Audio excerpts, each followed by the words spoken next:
সংবিধানে পার্ট 3 আজকে আলোচনা করব 61 থেকে 80টি প্রশ্ন। তার আগে পার্ট 1 পার্ট 2 মিলে আমি 1 থেকে 7টি প্রশ্ন করে দিয়েছি। যদি তোমরা না দেখে থাকো তবে অবশ্যই ভিডিওগুলি দেখে নাও। তো আজকে 61 থেকে আলোচনা করব 80টি প্রশ্ন। তো 61 নম্বর প্রশ্ন হলো, ভারতের প্রথম প্রধানমন্ত্রীর নাম কি? এর 4টা অপশান দেওয়া আছে, কোনটা সঠিক অপশান হবে তোমরা অবশ্যই কমেন্ট করে জানাও। তো এইখানে সঠিক অ্যান্সার হয়ে যাবে সর্দার বল্লভভাই প্যাটেল, এর সঠিক অ্যান্সার হয়ে যাবে। এরপরে চলো দেখি 62 নম্বর প্রশ্ন কি বলেছে। তোমরা অবশ্যই তার আগে ভিডিওটি সাবস্ক্রাইব করে নাও আর পাশে থাকো এবং দেখতে থাকো।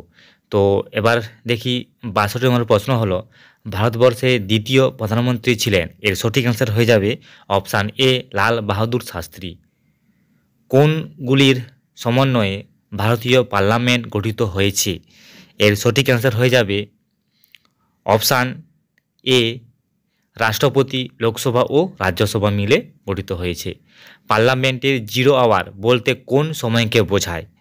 এর সঠিক অ্যান্সার হয়ে যাবে অপশান সি 12টা PM থেকে 1টা PM এর মধ্যে এর 0 আওয়ারের সময় ধরা হয়। এবার 65 নম্বর প্রশ্ন দেখো, রাজ্যসভায় সদস্যদের কার্যকলাপের মেয়াদ কত বছর হয়? এর উত্তর তোমরা কিন্তু সবাই জানো, অবশ্যই কমেন্টে জানাও। অপশান ডি সঠিক অ্যান্সার হয়ে যাবে 6 বছর। কোন মাসে ভারতের সংসদে বাজেট অধিবেশন অনুষ্ঠিত হয়? এর সঠিক অ্যান্সার হয়ে যাবে ফেব্রুয়ারি মে মাসে। অপশান এর সঠিক অ্যান্সার। ভারতীয় সংবিধানের কত নম্বর ধারা অনুযায়ী সংসদের উভয় পক্ষের রাজ্যসভা ও লোকসভা কেন্দ্রীয় বাজেট পেশ করা হয়? এর সঠিক অ্যান্সার হয়ে যাবে অপশান বি 112 নম্বর ধারায়। তোমরা যদি সব প্রশ্নের উত্তর জানো তো অবশ্যই কমেন্ট করে জানাবেন। ভারতীয় সংসদের কোন কক্ষের সভাপতি সেই কক্ষের সদস্য নয়? এর সঠিক অ্যান্সার হয়ে যাবে অপশান বি রাজ্যসভা। সঠিক অ্যান্সার রাজ্যসভা হয়ে যাবে। সংবিধানের কত নম্বর ধারা অনুযায়ী সংসদের নিম্নকক্ষ লোকসভার স্পিকার নির্বাচিত হয়ে থাকেন? এর সঠিক অ্যান্সার হয়ে যাবে 93 নম্বর ধারা অনুযায়ী। বিরোধী দলের মর্যাদা পেতে হলে লোকসভার একটি রাজনৈতিক দলকে কমপক্ষে কত শতাংশ আসন পেতে হবে? এর সঠিক অ্যান্সার হয়ে যাবে অপশান বি 10% আসন পেতে হবে। ভারতীয় পার্লামেন্টে দুটি অধিবেশনের মধ্যে সর্বাধিক কত দিনের ব্যবধান থাকে?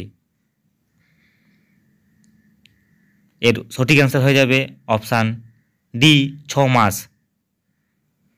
রাষ্ট্রপতি কোন সম্প্রদায়ের 2 জন প্রতিনিধিকে লোকসভার সদস্য হিসেবে মনোনীত করেন? এর সঠিক অ্যান্সার হয়ে যাবে অপশান বি অ্যালং ইন্ডিয়ান। প্রতি বছর অন্তর রাজ্যসভার মোট সদস্য সংখ্যার কতজন অবসর গ্রহণ করেন? এর সঠিক অ্যান্সার হয়ে যাবে অপশান ডি 1/3 অবসর গ্রহণ করেন। লোকসভার স্পিকার তার কার্যকালের মেয়াদ শেষ হওয়ার আগে পদত্যাগ করতে চাইলে কার কাছে পদত্যাগ প্রেরণ করেন? এর সঠিক অ্যান্সার হয়ে যাবে অপশান ডি ডেপুটি স্পিকারের কাছে পদত্যাগপত্র জমা করেন। লোকসভার 0 আওয়ারের সর্বাধিক সময়কাল? অপশান বি সংবিধানে নির্দিষ্ট সময়ে উল্লেখ নেই।